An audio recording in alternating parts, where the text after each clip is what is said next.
Hello, Jay. Welcome.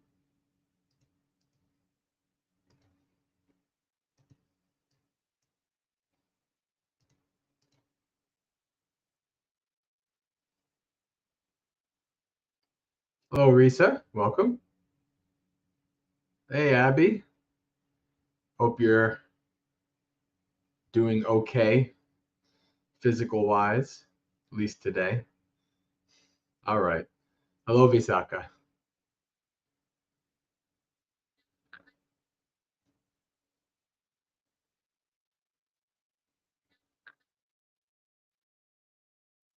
Hello, Yankee.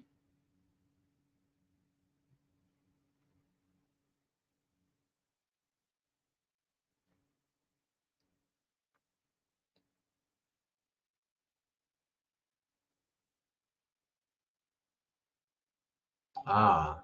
Oh, how you feeling now? Good. Good.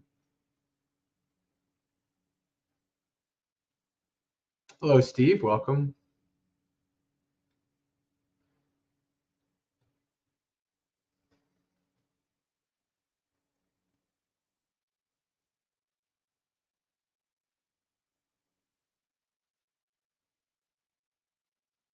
How's audio? How's video?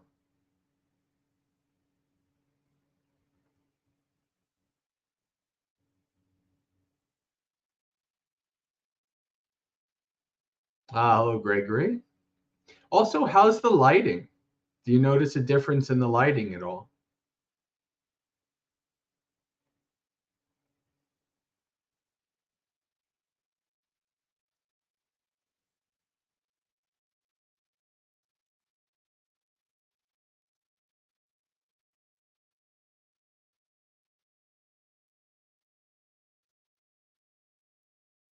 Hello, Ivy and Isla. Yeah, lighting is. I have a new addition. When I did that interview with that international, see, when I did that interview with that international news organization that came to the Indonesian community, they they were pretty professional, but they were recording. One of the recordings was with a phone, and they had that on the phone. I'm like, wait a second, they have those? I need to get one of those things.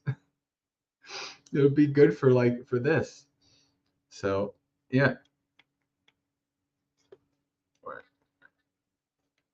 Let's see, different lights. It reminds me of my photographer days. All right, there, that's better.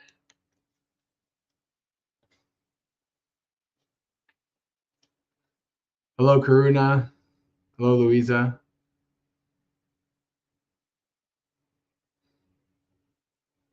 Yeah, so apparently they have selfie lighting. Well, people want to get those perfect selfies. Works good for me though, for my streams. All right. We'll get started in about a minute or so.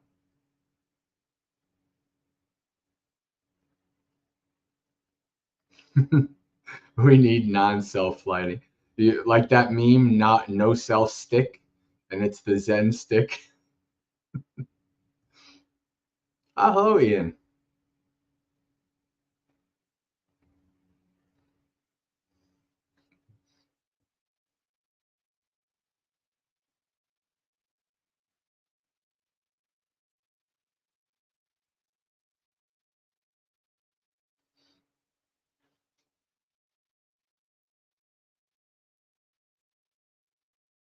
All right. I think we can get started. Share screen.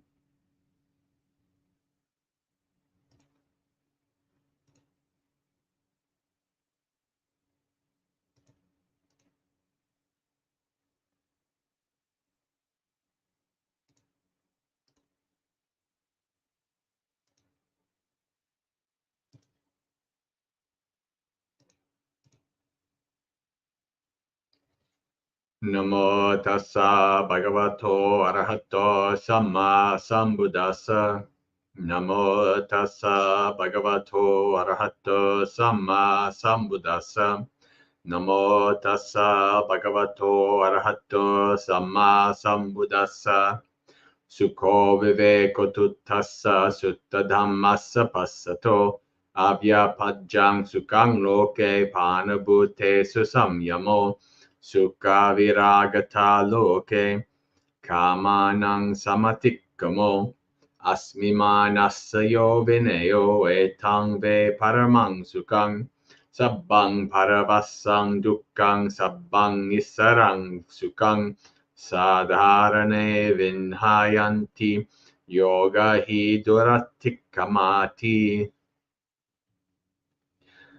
Arakitena kayena michaditti gatena cha tina middha bibubutena vasang marasa gacchati tasmarakita chittassa sammasankappa gocharo sammaditti pure karo Nyatvana udaya bayang tina middha bibubiku sabbadu gattiyo jaheti Sukarang saduna sadhu sadhu papena dukarang papang papena sukarang papang ariye hidukarang. All right, English. Blissful is detachment. Blissful is detachment for one who is content, for one who has learned Dhamma and who sees. Blissful is freedom from anger in the world, restraint towards living creatures. Blissful is passionlessness in the world, the overcoming of sensual desires, but the abolishing of the conceit I am. That is truly the supreme bliss. All subjection to another is painful. Full mastery is bliss. Partners share an affliction. Bonds are difficult to overcome. Forsake bad destinations. With an unguarded body and encumbered by wrong view, overcome by lethargy and torpor, one goes along in the power of Mara. So let one's mind be guarded, let one's domain be right thought. By putting right view to the forefront, by understanding rise and fall, and overcoming lethargy and torpor, a bhikkhu will forsake all bad destinations. For the good to do what is good is easy, for the bad to do what is good is difficult. For the bad to do what is bad is easy, for the noble to do what is bad is difficult.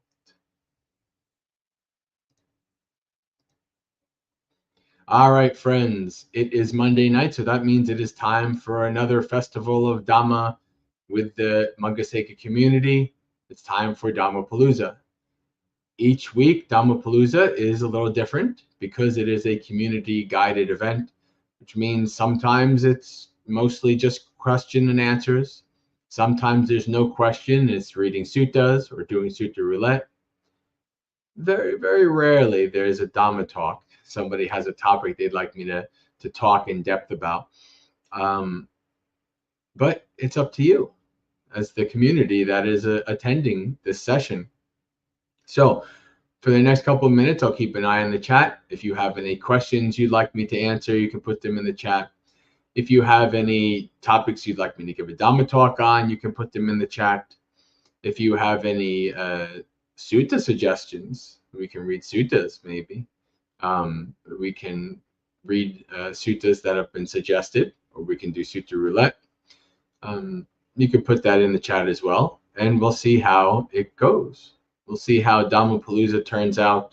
So every time I make the stream, I only put Dhammapalooza in the date because I don't know what Dhammapalooza is going to be this week. So we shall see.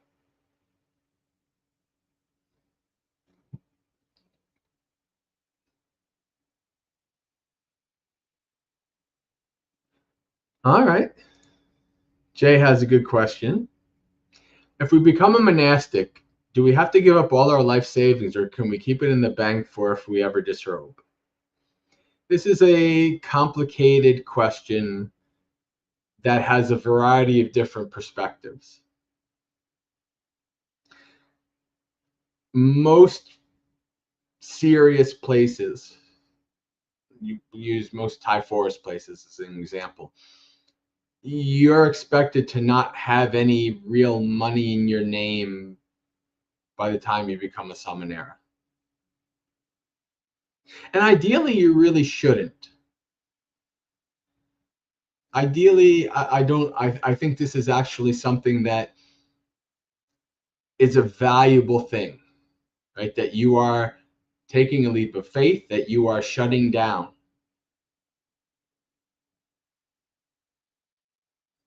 But there are other places, it's one thing when you go to monasticism when you're young.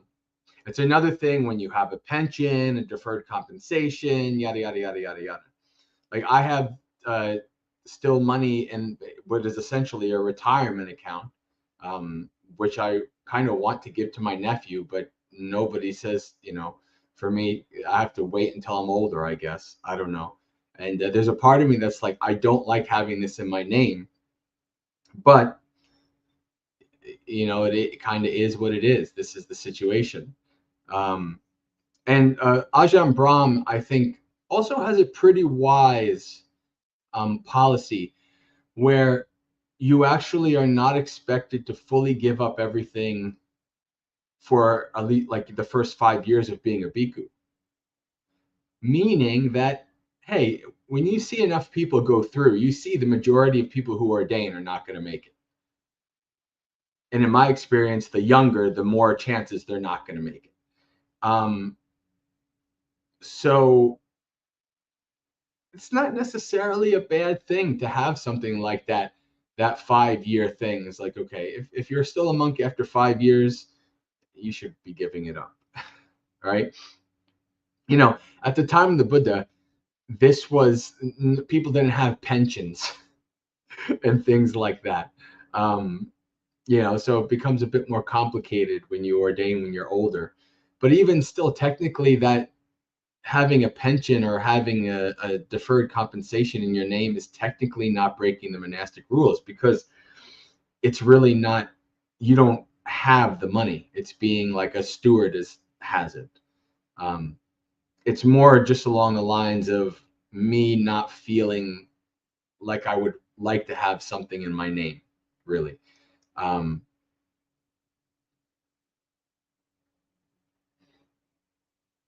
Gregory is commenting, doesn't the Vinaya say bhikkhus are allowed to own property if they acquired them before ordaining? I've never heard of such a thing.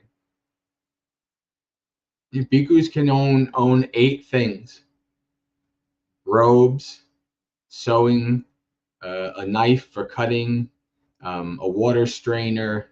It's very, very basic things are technically only what a bhikkhu owns. They might have a computer and things like that.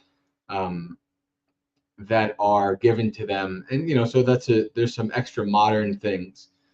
But if you live in a community, most of the things that a bhikkhu uses is really expected to be understood that it's the community's. You don't own it. For instance, when a monk dies, well, guess what? The robe and bowl goes back to the community. Like, even technically, the robe and bowl doesn't really belong to them. Kind of like if you own a house, your house doesn't really actually belong to you. The government is basically allowing you and renting it until they eminent domain you and say, this property, all your property belong to us.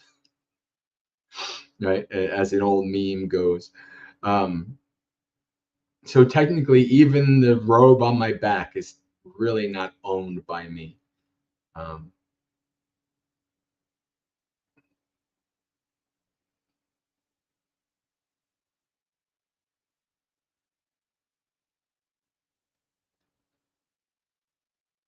Right.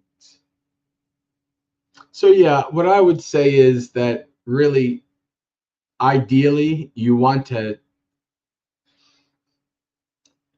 There is a valid point when a monk says, well, if you're not kind of like putting all your chips in the basket because you're worried about, or what if I disrobe? Are you really giving it a full shot? That's That's the interesting thing. Like I actually, before I became a monk, I already kind of knew what I would do if I ever disrobe. I still do. I mean, ideally, I want to be a photographer if I ever disrobe. It's like, I'm gonna do a photography business. That's really like the only thing in lay life I really have a passion for. But and I'd probably either have to mooch off family for a bit, or what I've seen actually, what I've seen is Buddhist lay people actually really support the person after they disrobe. I don't mean like, but I mean like they realize like, okay, now they're in lay life and they've been a monk for X amount of time and it's kind of hard. And I don't know personally a monk, but my best friend from lay life knows personally a monk who actually disrobed after 15 years. And I've been getting updates about him kind of adapting back into the world. Um, and you find your way. But if you lived as a monk for 15 years, you're going to be pretty content with with not much in lay life. It's like, I have a cot somewhere. It's fine. It is what it is.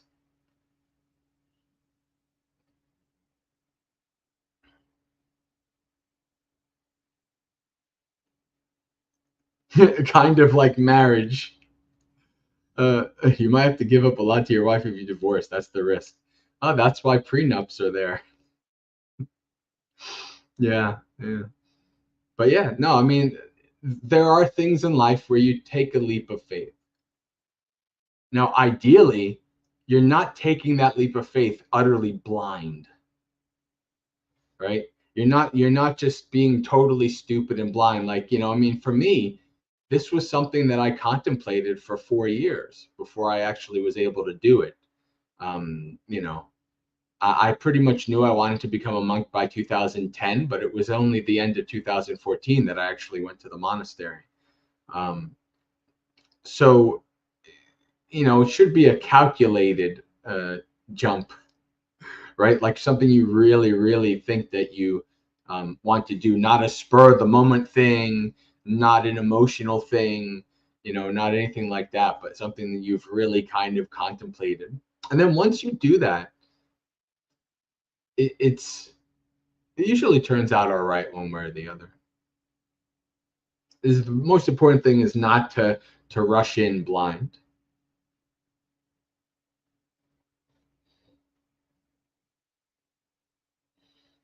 It's so surprising someone would leave after 15 years. I've heard of people leaving after 25 years. That's the way it goes.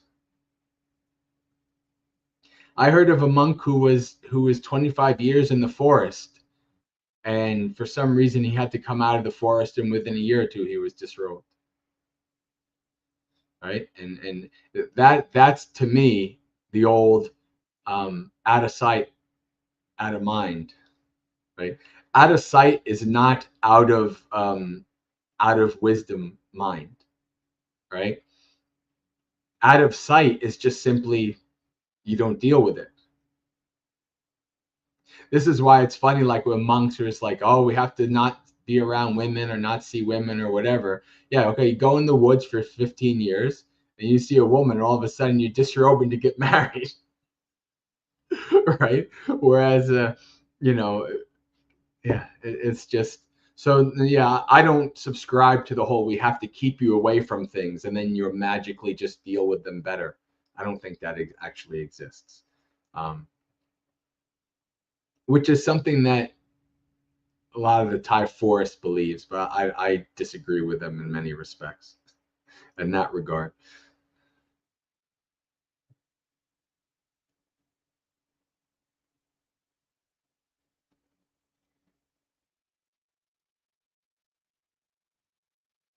Hello, John and Audrey. Why do you say retention rate is lower in younger monastics? Why do you think it is? Well, this is how it goes. In reality, right? So there's people like Bhante Sudaso or Tanasaro who are like, we don't deal with older people. Well, Bhante said also obviously ordained Bhante Medico, so it's not exactly like that, but they're very much inclined towards younger people. And that's because, well, Bhante Siddhasa was very young when he moved to a monastery. He's 19. There's two monks that I know of, two Western monks that I know of that ordained as, were basically in monasteries as teenagers and are still monks today. Bhante Yuttadhammo and Bhante Siddhasa. I don't know of any other, so it's very, very rare that a young person, and there's a couple of reasons for this. The main reason, whether you're old or you're young, is lack of years of practice. Even if you're 40, 50 years old, and you say, oh, I've been practicing for 2 years, I want to become a monk. I don't know, that might be too quick. It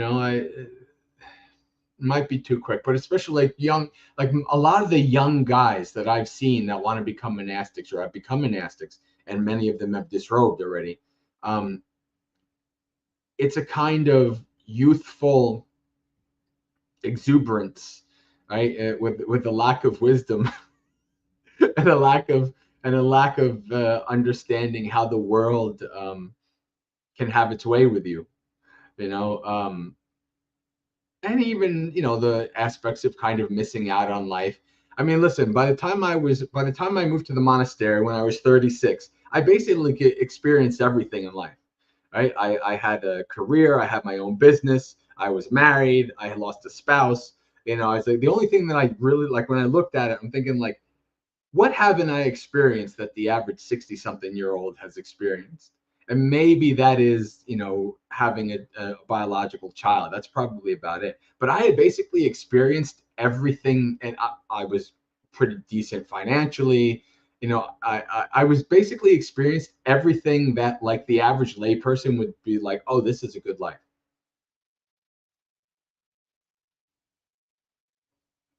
But I gave it up, right? But I had experienced all these things.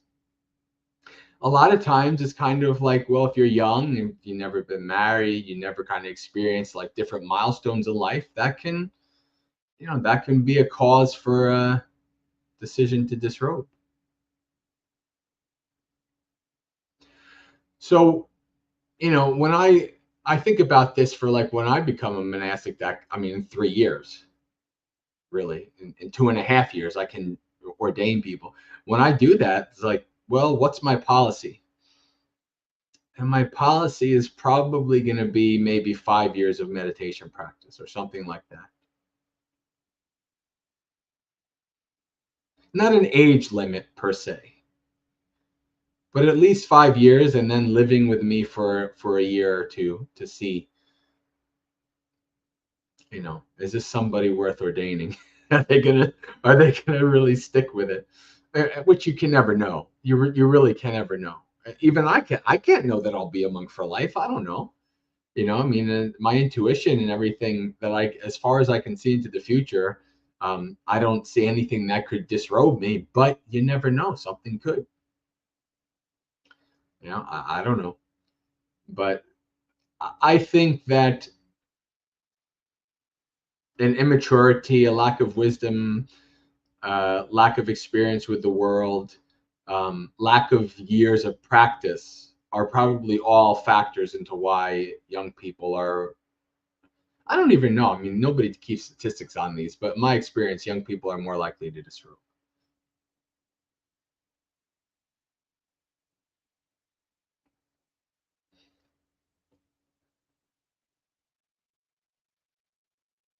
And for the other side, like a Thanissaro would be like, well, older people are set in their ways. They're not going to change. They're harder to train. And I would counter with, how many years of practice do they have? Because so really, I've thought about this a lot. So really what it comes down to is years of practice. And that's really what it comes down to. Because if you have enough years of practice, you've developed some wisdom and insight, then you're more inclined to be admonishable, to be able to be trained. Now, of course, you're going to be older. You're not going to be like quote unquote trainable like a young person, obviously. You know, but it depends on what you mean by trainable. So in some ways it's really more about years of practice and how much insight and wisdom has been developed than anything else.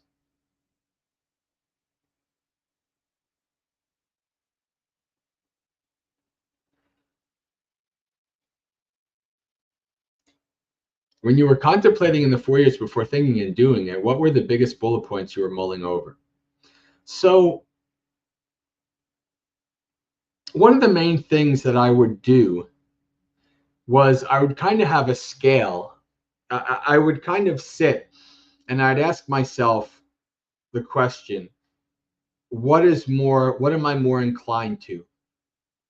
Like and I would put on one side an even better lay life than I already had, like the best, most possible idyllic lay life, and I would often put like the hardest monastic life, like some like brutal, like Thai forest tudong life. I would like, because I didn't. Well, I'm inclined towards that to begin with, but also I didn't want to, I didn't want to make it like too one-sided. I wanted to make it so that this is going to be hard, right? I'm not going to be make it like an ideal monk's life, and it's been hard. So I'm glad I did that.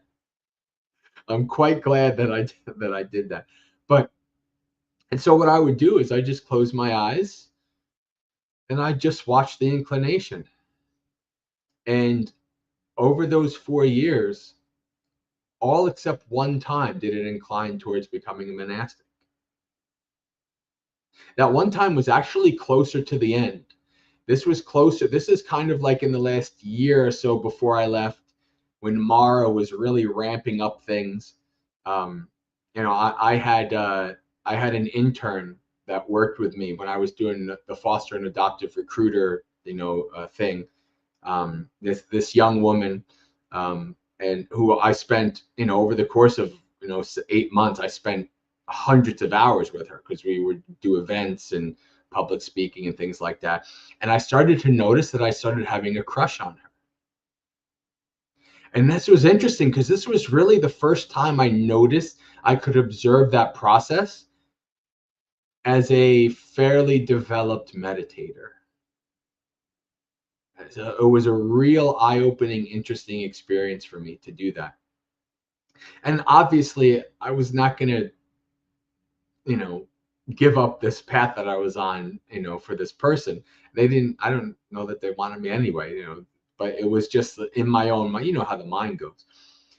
But I noticed this, and I saw when I did this, I saw it didn't go to lay life, but it wavered.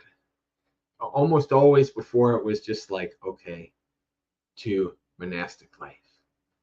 But that one time it was wavering a little bit. I was like, oh, this is interesting. But in 2010, I was pretty sure I wanted to do it. But I didn't want to be stupid about it. I wanted to be, okay, well, I have a car payment. I have this, I have all these things, and I have to start ramping down to be able to leave. And so I'm going to be totally open. I'll be open to relationships, be open to whatever life is going to, throw at me or move me during this time. I'm not going to restrict, I'm not going to close myself out or anything. And I didn't. And I let it just kind of flow naturally. And it was, that towards the end, I had that, like, Mara was trying to pull out all the stops to keep me from ordaining. But then also it was like there was this other aspect of the universe or whatever, where the dominoes were just falling perfect for me to ordain. Like things were just going in the right way, the right direction. So Mara missed out. I mean, Mara still has his way with me plenty of times, even as a monk. But Mara was, was quite disappointed, I think, when I became a monastic. Makes it a bit harder. So yeah, that's what I would say is, really do these kind of contemplations, really, observe. It's like asking yourself a question and waiting for the answer. Really not like, and what I mean by waiting for the answer is like you will get an answer if you ask yourself a question. And it doesn't necessarily mean that it's in a verbal thing. It's not like something in your mind is saying, do it, do it, do it. But you'll get an answer visually, verbally, whatever. You'll get an answer. And you'll be like, no, I want to keep going. And so, but then really at the end, and I kind of get this term is from two things in my life: the Indiana Jones 3, where he takes the leap of faith, and also from the video game series, which is one of my favorite video game series, Assassin's Creed, where you do the leap of faith off the building. But in the end, though, there were still unanswered questions, there were still doubts, and I had to take a leap of faith. I was like, okay, I don't know if I'm gonna make. I don't know if I'm gonna be able to be ordained as a monk, right? That's not assured. That's why you do the 2-year process. I don't know if I'm going to be ordained. I don't know if I'm going to stay as a monk. I don't know any of these things, but I'm going to give it a shot. I'm going to attempt it because I know at the very least, I could see in my mind that if I didn't even at least try, I would regret it when I was older. So I did it.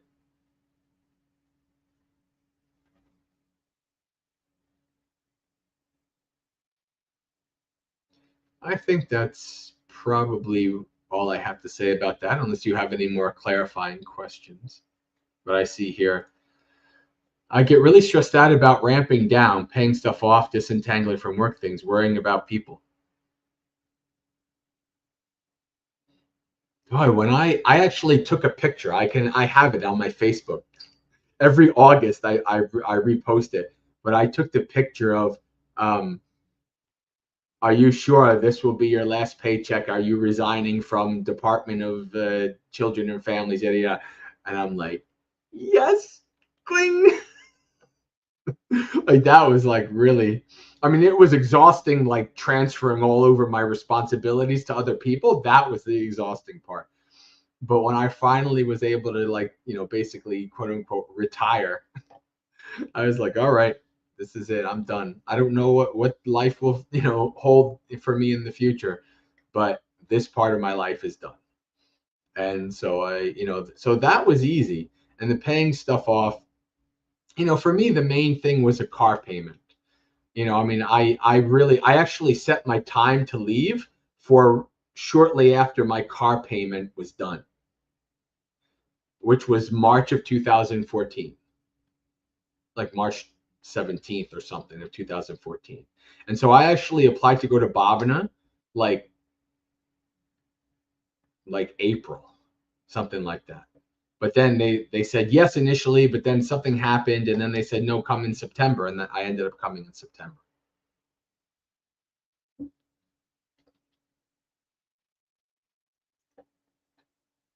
Worrying about people is an interesting thing.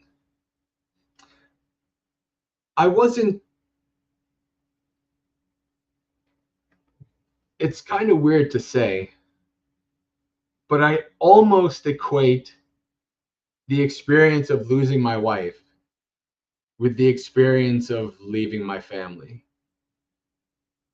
Both are things I probably would not want to do again in this lifetime or any other lifetime. Not even that I felt bad, it was more like I actually, when it came to like my parents and my sisters, like they're adults and I'm not really attached to them, I mean, I can that's not an issue. But I saw that they were suffering pretty strongly. Yeah. And even still, I wasn't too worried about that. Again, I would say they're adults, this is, I'm not dying. They're going to see me again. I was much more suffering over leaving my nephew. He's 10 years old. He only ever knows living with me and his mother.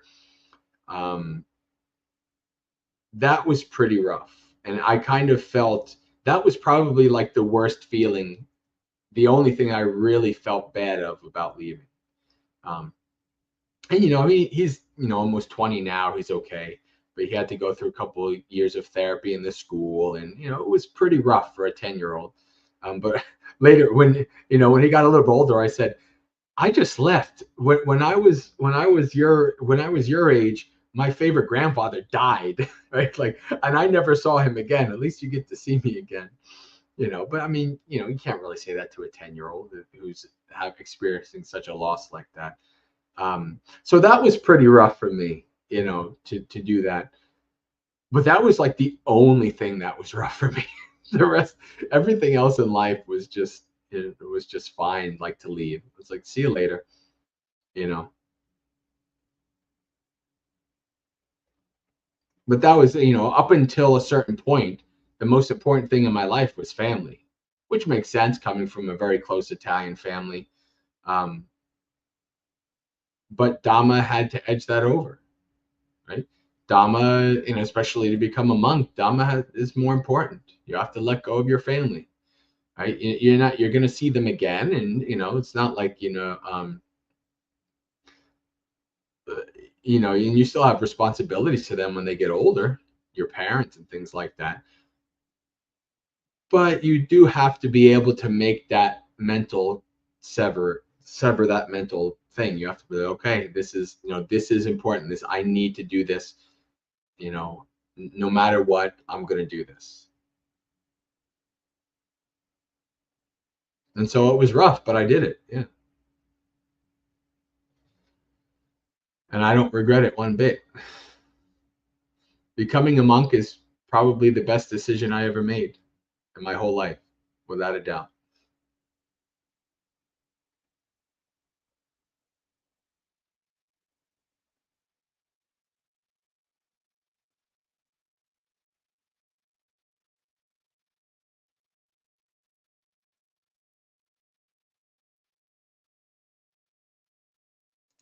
This is like this is what I love about Dhammapalooza. It's so organic. This has become like the all about becoming a monastic Dhammapalooza. This is pretty cool. All right. It's not like, two or three of you had the decision. Let's ask Bante about questions about ordaining, right? But it just came out that way. All right. So I heard from Fra Dan that a lot of monasteries won't ordain those over 45. Is that true from places you know of? I'm 41, so I might miss out the boat if I decide to become a monk.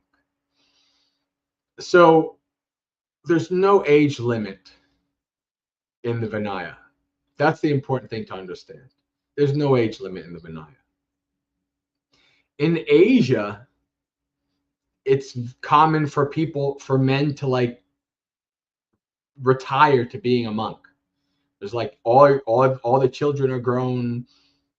You have grandkids, everything's okay. Your wife dies or whatever, you just retire and become a monk, right? So in Buddhist countries, it's a common thing to be able to become a monastic when you're older.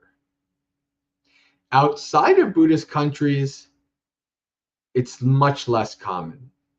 And there's a variety of reasons for this.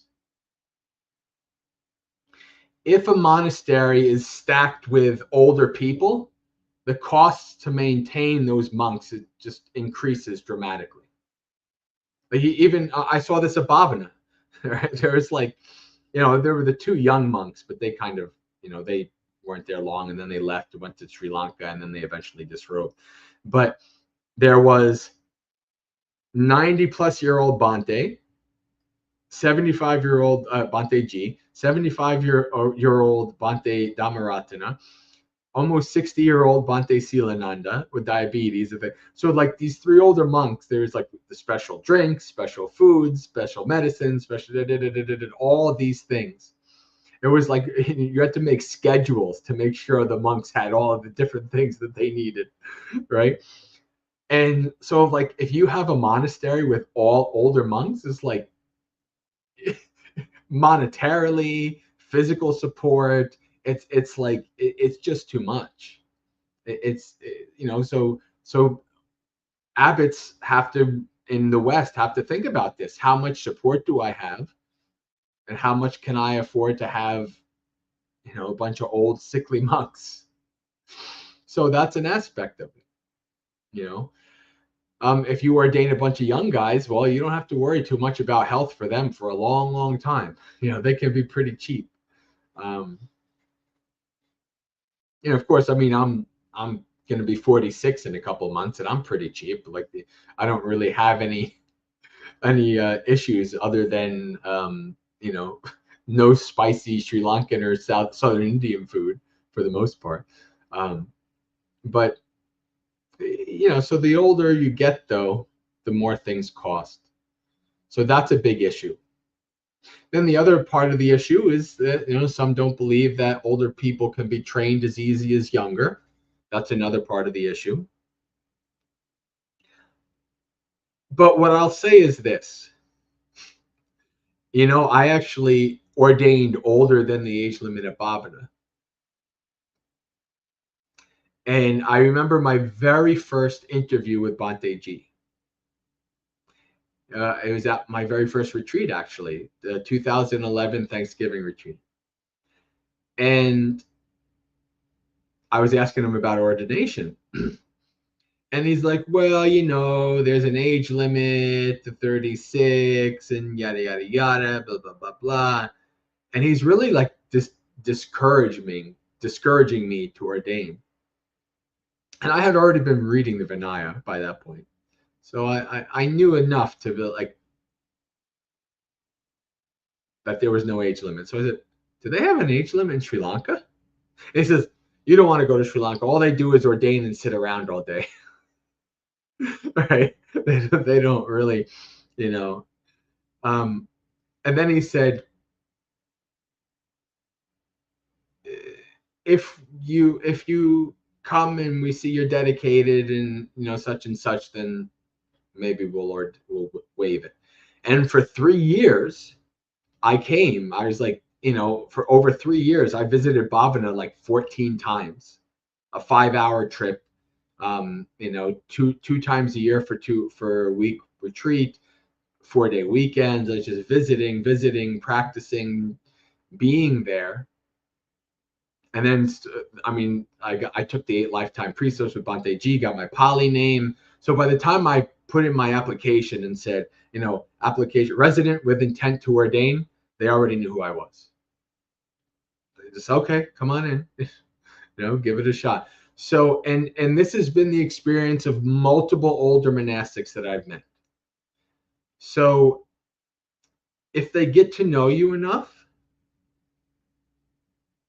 they're probably going to be more inclined towards not being too hard on the age limit thing for you. But if you're just some random person from another country or whatever, stuff like that, it's probably going to be harder.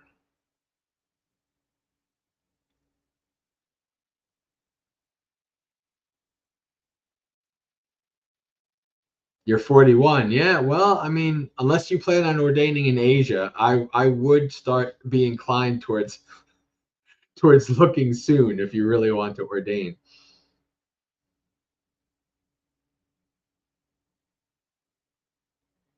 Hello, Anna. Anna has a wonderful question. Bhante, how did you manage time when you started at Bhavana? I didn't have any time. Pretty much my whole existence at Bhavana was working, doing things, being active. Yeah, I didn't have time for too much else.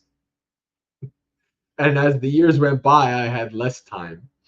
So it was quite hard to actually manage time to do things like memorize and study Pali for a certain amount of time every day and things like that. I feel actually quite stunted in those kind of things like Pali and I should probably be able to, by now, I should probably be able to read Pali like I read English if I was really able to do it. But, it's just my monk's life is how it turned out. But, But yes, I mean, I didn't have time. And, most places, they kind of make it that way. Bhavana was because because I was capable, they kept putting more hats on me. And because there was the, lack of people and lots of building and things like that.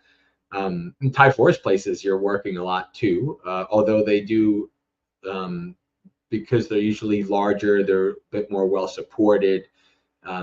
They usually are able to balance it out a little easier.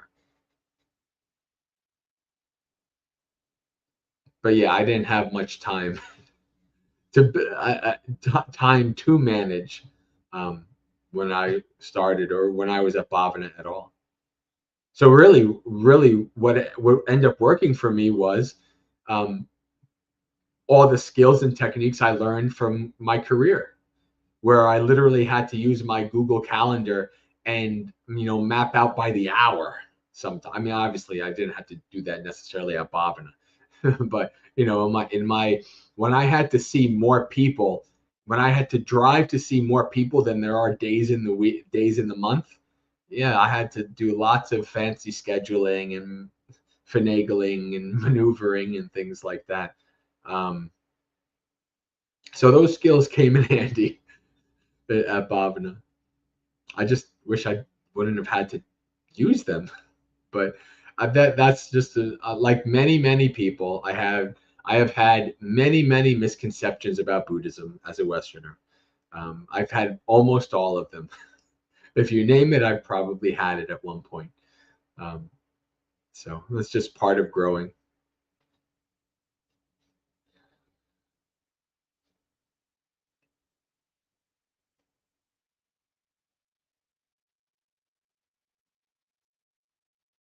Yeah, Anna, well, you have, because you have, like you say, your mania, your, mental health stuff. That's always going to make things harder. It's going to make things more complicated.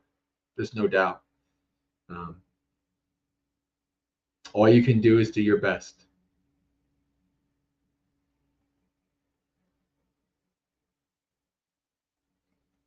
People have different things harder in life than others.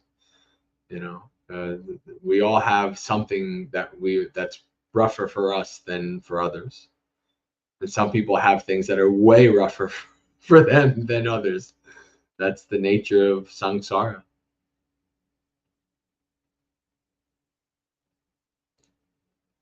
If we think we need to go to Asia, how do people get started finding prospective places?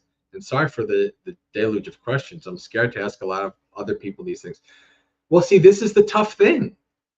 Like, I always had it in my mind that if I had to, I was so determined. If I had to, what I would tell people, especially in the early days, was if I had to go through hell to become a monk, I would do it. And I pretty much did have to go through hell to become a monk.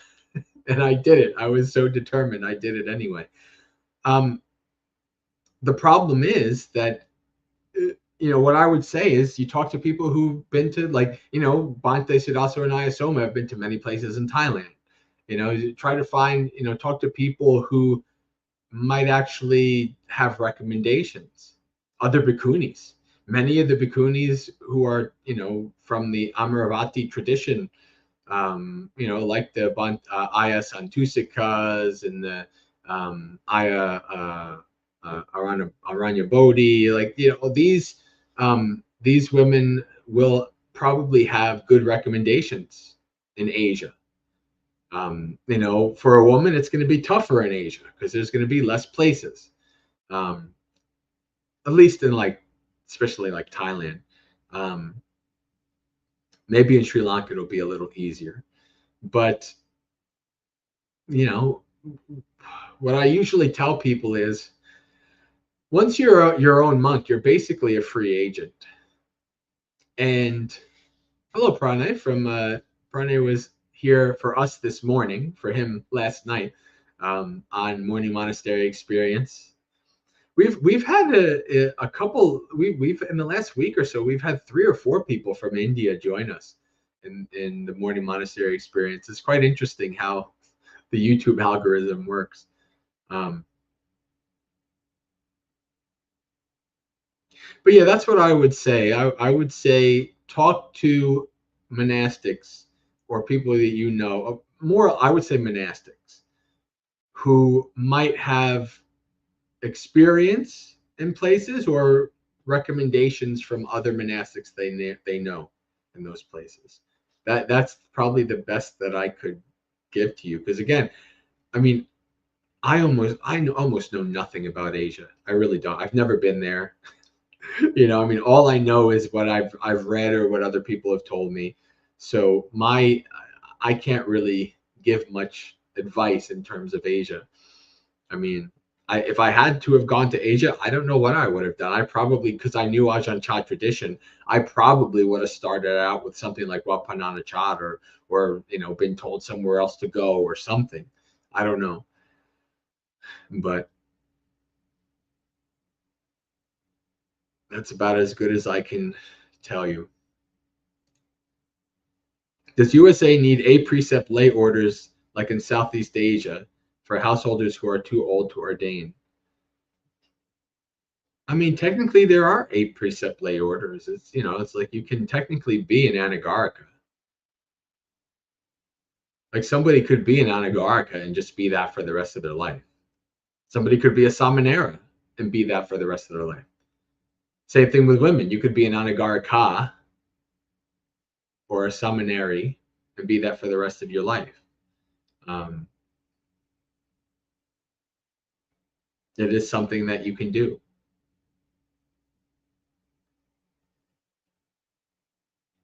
For the bhikkhunis in America, it's a little different.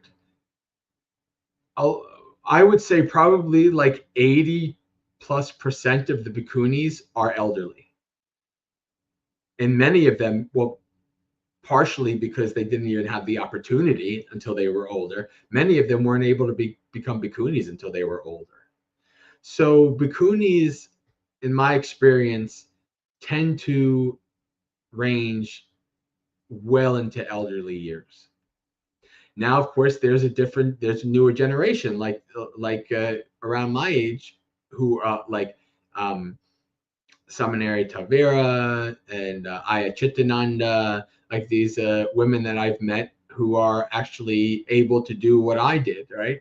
Which was not possible until the last maybe decade, which is like be a person a young woman in the West and then just ordain, right? Not be a Siladhara first or this or that first. But these are possible. You can do these things if you want to. You don't have to just have the idea of becoming a fully ordained monastic.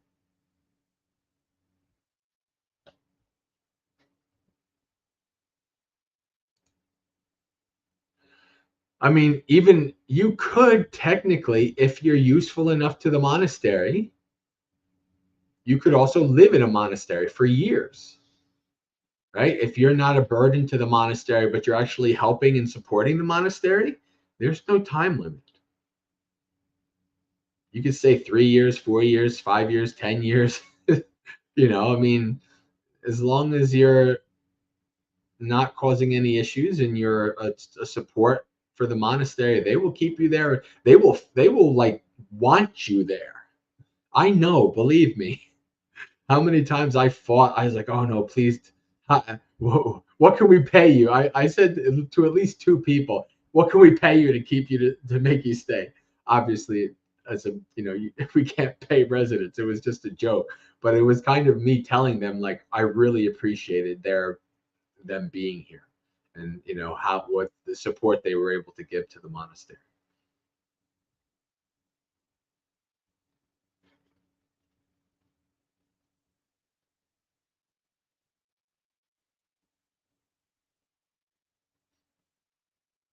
Do I have any advice? Well, learn good time management tips and techniques, and then adapt them to your own personal experience, your own personal issues, right? Maybe even look and see if you can find anybody on the internet that talks about with your issues, that talk about like managing multiple stressful things at once. That's the only advice that I could give, really.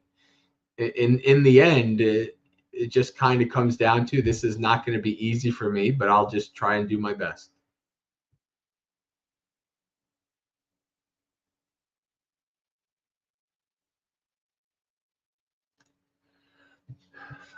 Ayasudama, Ian says, Ayasudama told me one high-profile monk who got tired of all the shenanigans. I love that word, shenanigans. Shenanigans related to Thailand. So he went back to being a novice, made his life monk a lot easier. Yeah, the Vinaya makes things more complicated, but it's supposed to be that way.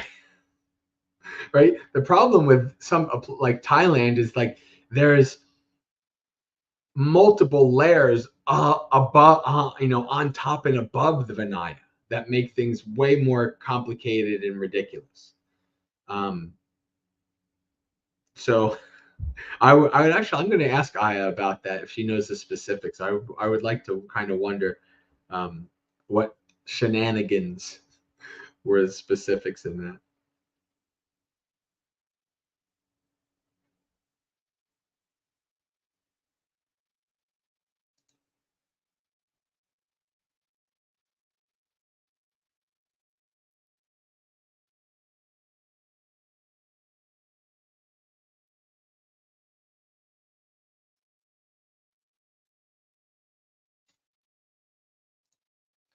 Do monastery residents have to pay rent? If so, how much? Like an empty class. I've only ever heard of one actual monastery that had a kind of fee for you to stay. Overwhelmingly, what you are doing is you're providing your physical support for room and board, right? That's really what you're doing. You're going to get fed, you're going to have a place to stay, you're going to have a chance to develop your spiritual practice, but you're also going to work a lot and you're going to work hard. You're also going to be able to do awesome things like drive monks to appointments and have hours in a car with a hostage monk and ask them questions. Something I enjoyed doing when I was a layperson, driving monks around when I was at Bhavana. So yeah, I mean, you will have to, obviously, if you have cell phone, like you'll still have to kind of support yourself in other ways besides room and board. If you have other things, if you have a cell phone, if you have payments, you have this, that, you still have to cover those things. Even when you go to become a monk, while you're in Anagarika, there's still things you have to cover.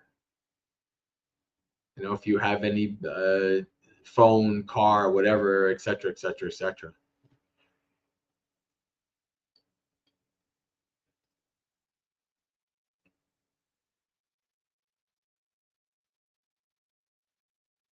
Anna, there you go. Karuna has a great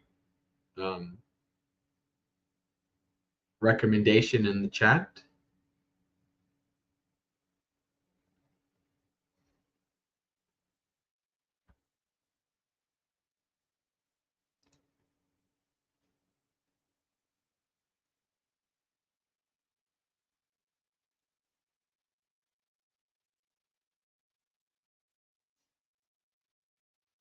So I'm going to give it another minute or so, and then I think we'll, if there's no other questions, we'll do our meditation, then we'll call it a night.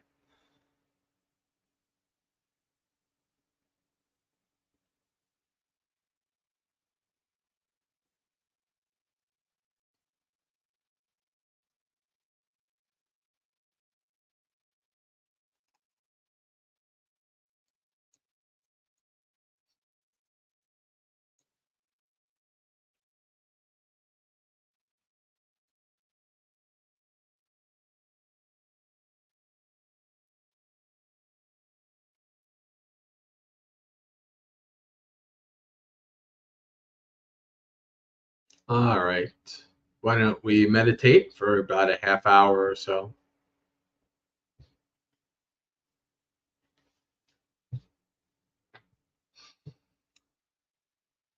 So set your body up in whatever comfortable and stable position works for you, whether you're sitting on a couch or cushion, chair.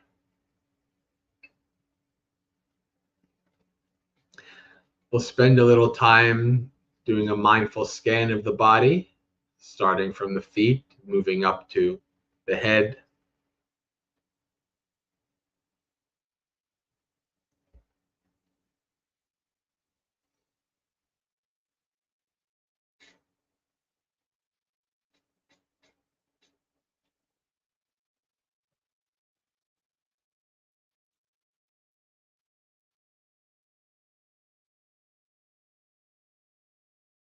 Bring your focus to your feet. By bringing focus, this means to focus in and pay attention to any feeling that's arising in that part of the body, such as the feeling of the feet pressing against the floor, the cushion, the opposite leg, etc.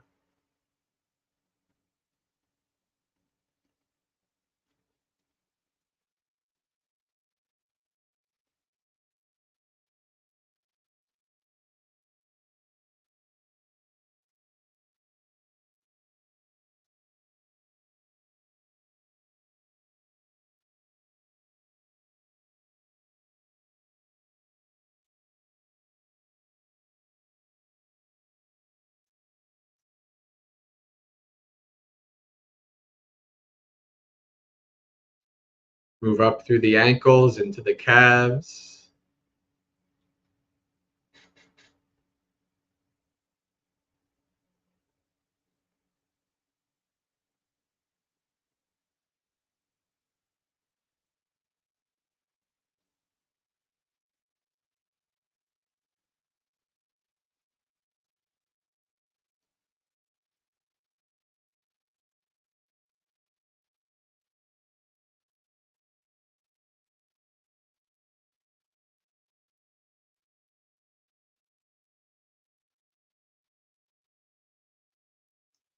Through the knees and into the thighs.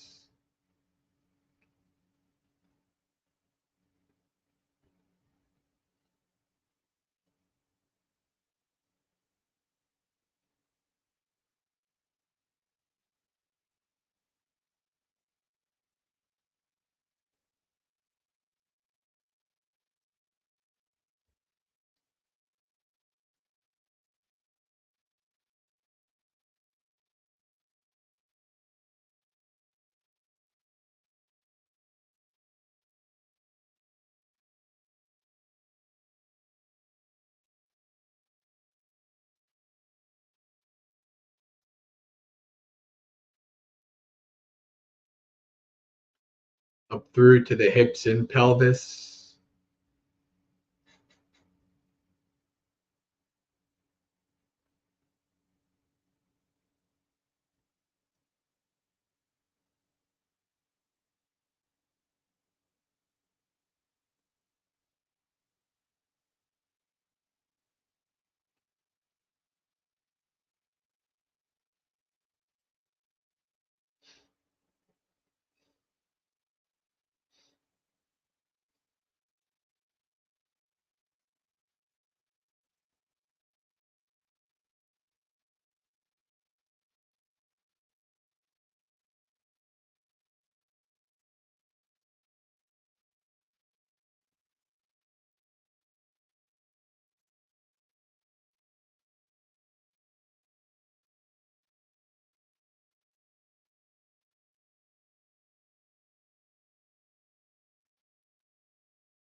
When you're ready, move up the spine through the abdomen and the chest.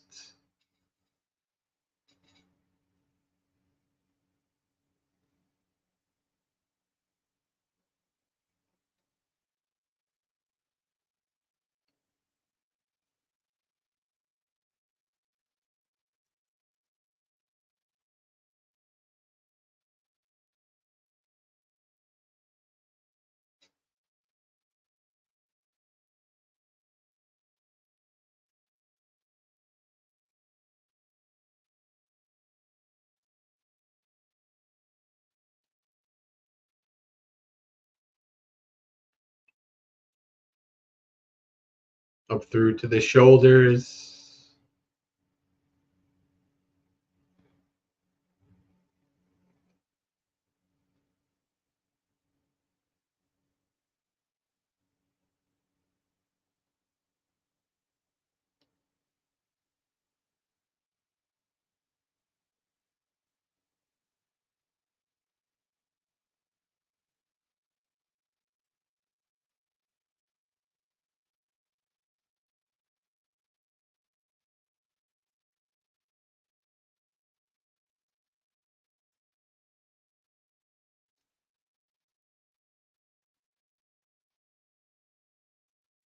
Down through to the elbows and hands.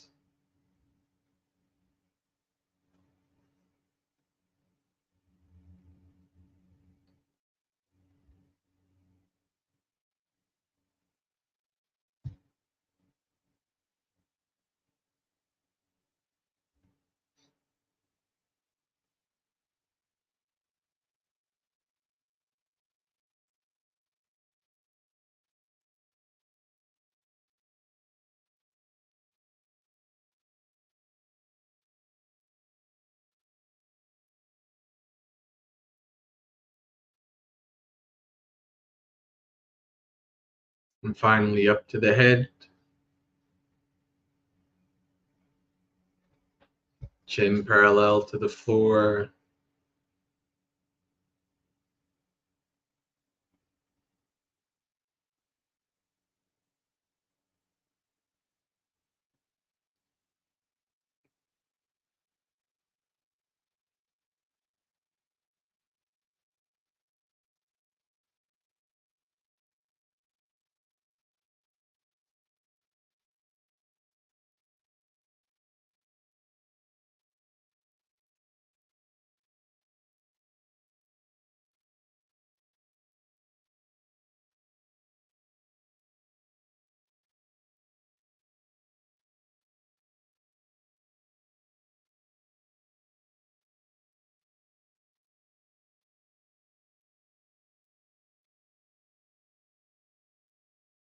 When you're done setting up your body in a comfortable and stable position,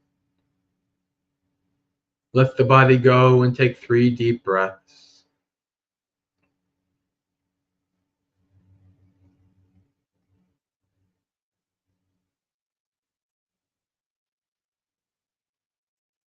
Then let the breath go.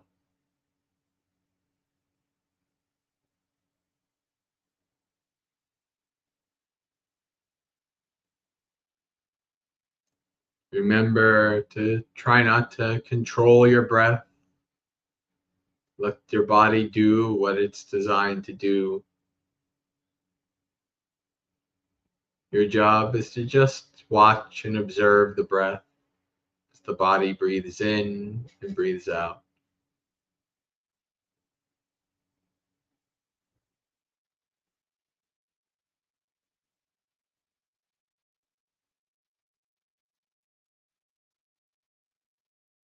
Follow the breath in, follow the breath out.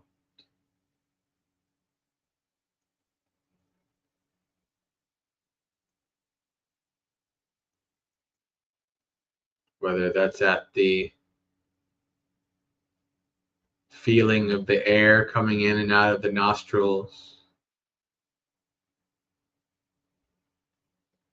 or if that's too subtle, the feeling of the rise and fall of the chest.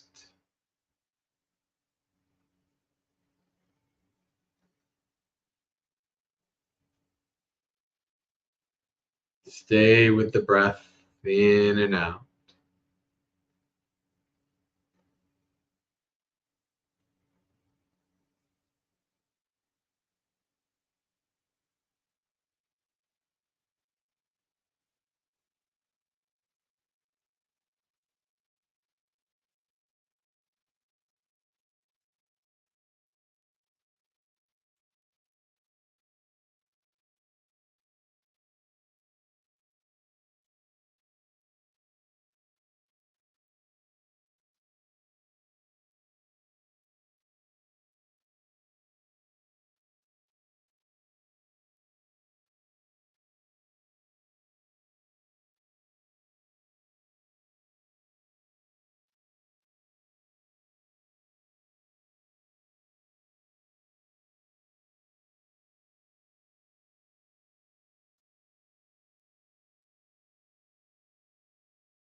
After a while, your mind will become bored or distracted. Will fall away from the breath. Slowly, you'll recognize when that happens. At that point, acknowledge you've been taken away from the breath. Come back to full focus and mindfulness. Practice letting go of distraction by neither getting agitated and pushing it away or continuing to be attached. And then return to the breath. Whenever you're distracted away, acknowledge, let go, and return.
Acknowledge, let go, and return.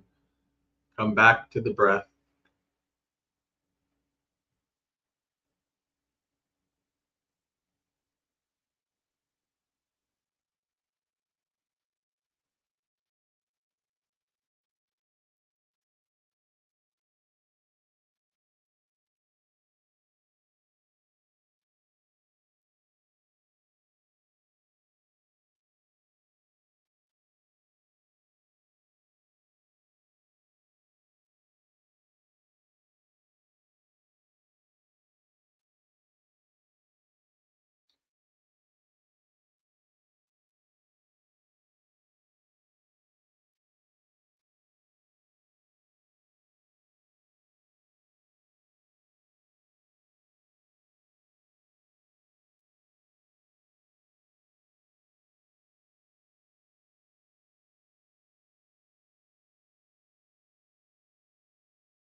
Slowly open your eyes, becoming familiar with the room around you, your body's position in it.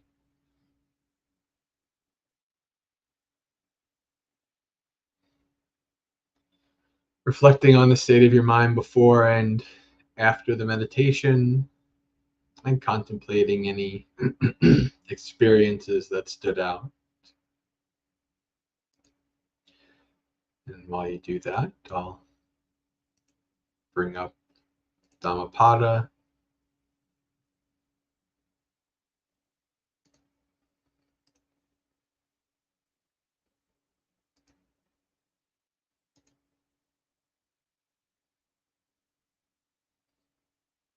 Hello, perennial daydreams. I hope you're good as well. Anger. One should give up anger, renounce pride, and overcome all fetters. Suffering never befalls him who clings not to mind and body and is detached. He who checks rising anger, as a charioteer checks a rolling chariot, him I call a true charioteer. Others only hold the reins. Overcome the angry by non-anger. Overcome the wicked by goodness. Overcome the miser by generosity. Overcome the liar by truth.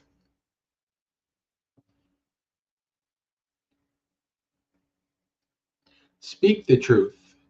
Yield not to anger. When asked, give even if you only have a little. By these three means can one reach the presence of the Devas. Those sages who are inoffensive and ever restrained in body go to the deathless state, where having gone they grieve no more. Those who are ever vigilant, who discipline themselves day and night and are ever intent on nibbana, their defilements fade away. O Atula, indeed this is an ancient practice, not one only of today. They blame those who remain silent. They blame those who speak much. They blame those who speak in moderation. There is none in the world who is not blamed.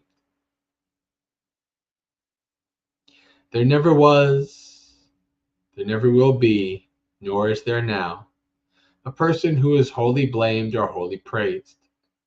But the man whom the wise praise, after observing him day after day, is one of flawless character, wise and endowed with knowledge and virtue.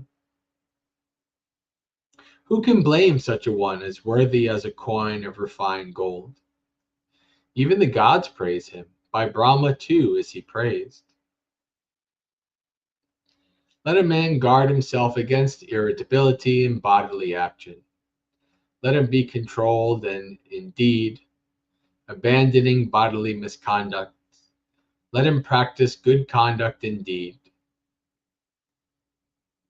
Let a man guard himself against irritability in speech.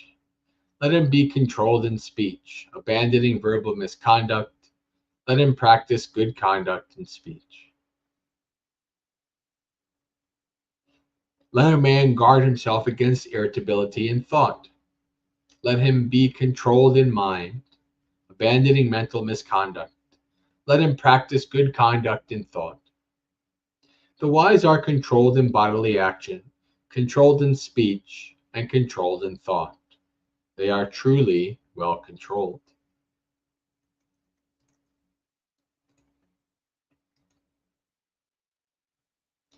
All right, friends. With that, I think we can do our final business and then share merit.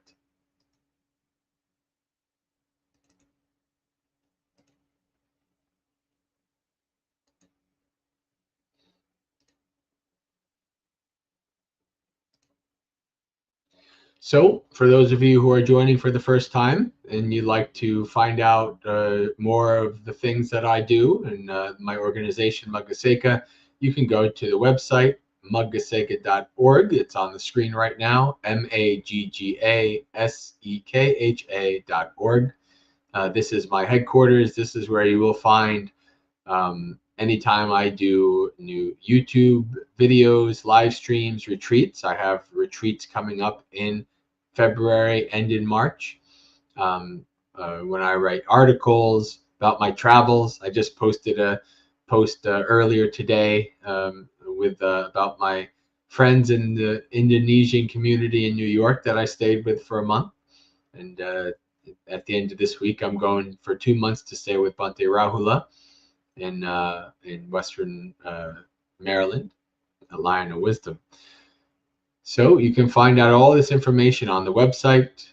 Top right corner is a place to put your email so that anytime I post something new, you will get an email notification. Same thing on the YouTube. Click subscribe and then click the bell. And then any new thing that comes in for the YouTube channel, you will get notification.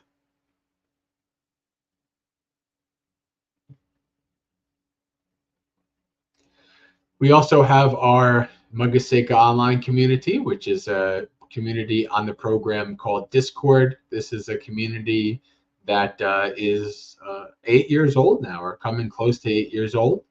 And we have been a community focused both in study and in practice on the early Buddhist texts, the suttas. We come together for a variety of different activities. We meditate together. We read suttas together. People have lay life discussion, a whole variety of different things. If this community sounds like something you might be interested in, you can send an email to the email on the screen, maggasekha@gmail.com, and you will get and ask for an invite, and we'll give you one.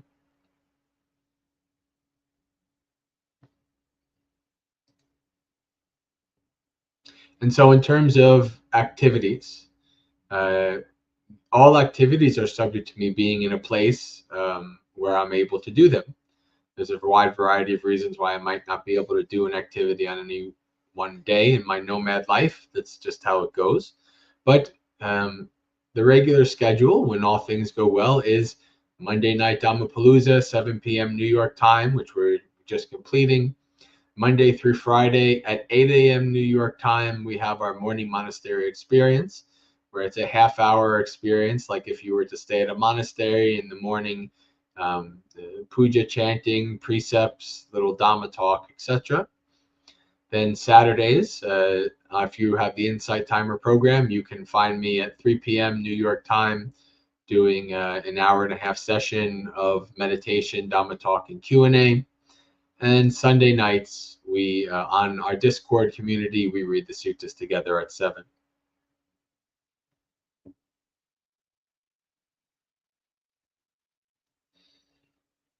All right. Let's share merit.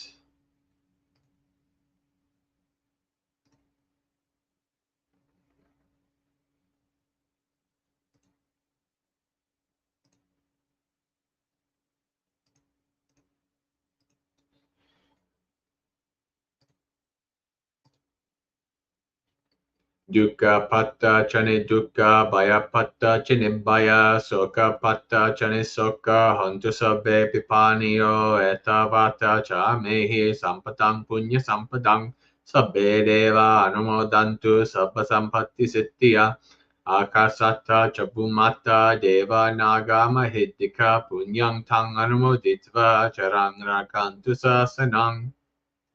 May the suffering ones be suffering free, and the fear-struck fearless be. May the grieving shed all grief, and may all beings find relief. May all beings share this merit of ours that we've thus acquired for the acquisition of all kinds of happiness. May beings inhabiting space and earth, devas, nagas, and yakas of mighty power, share this dispensation of ours. Share this merit of ours. May they long protect the Buddhist dispensation. Sadhu, sadhu, sadhu. All right, friends, we are at the end of another Dhammapalooza. Suki Hotu, may you be well and at ease. Practice well and be well. May you have a spiritually successful and peaceful practice until we meet again, which, if I'm alive, might be tomorrow morning or next week for another Dhammapalooza. We'll have to see. Have a good week.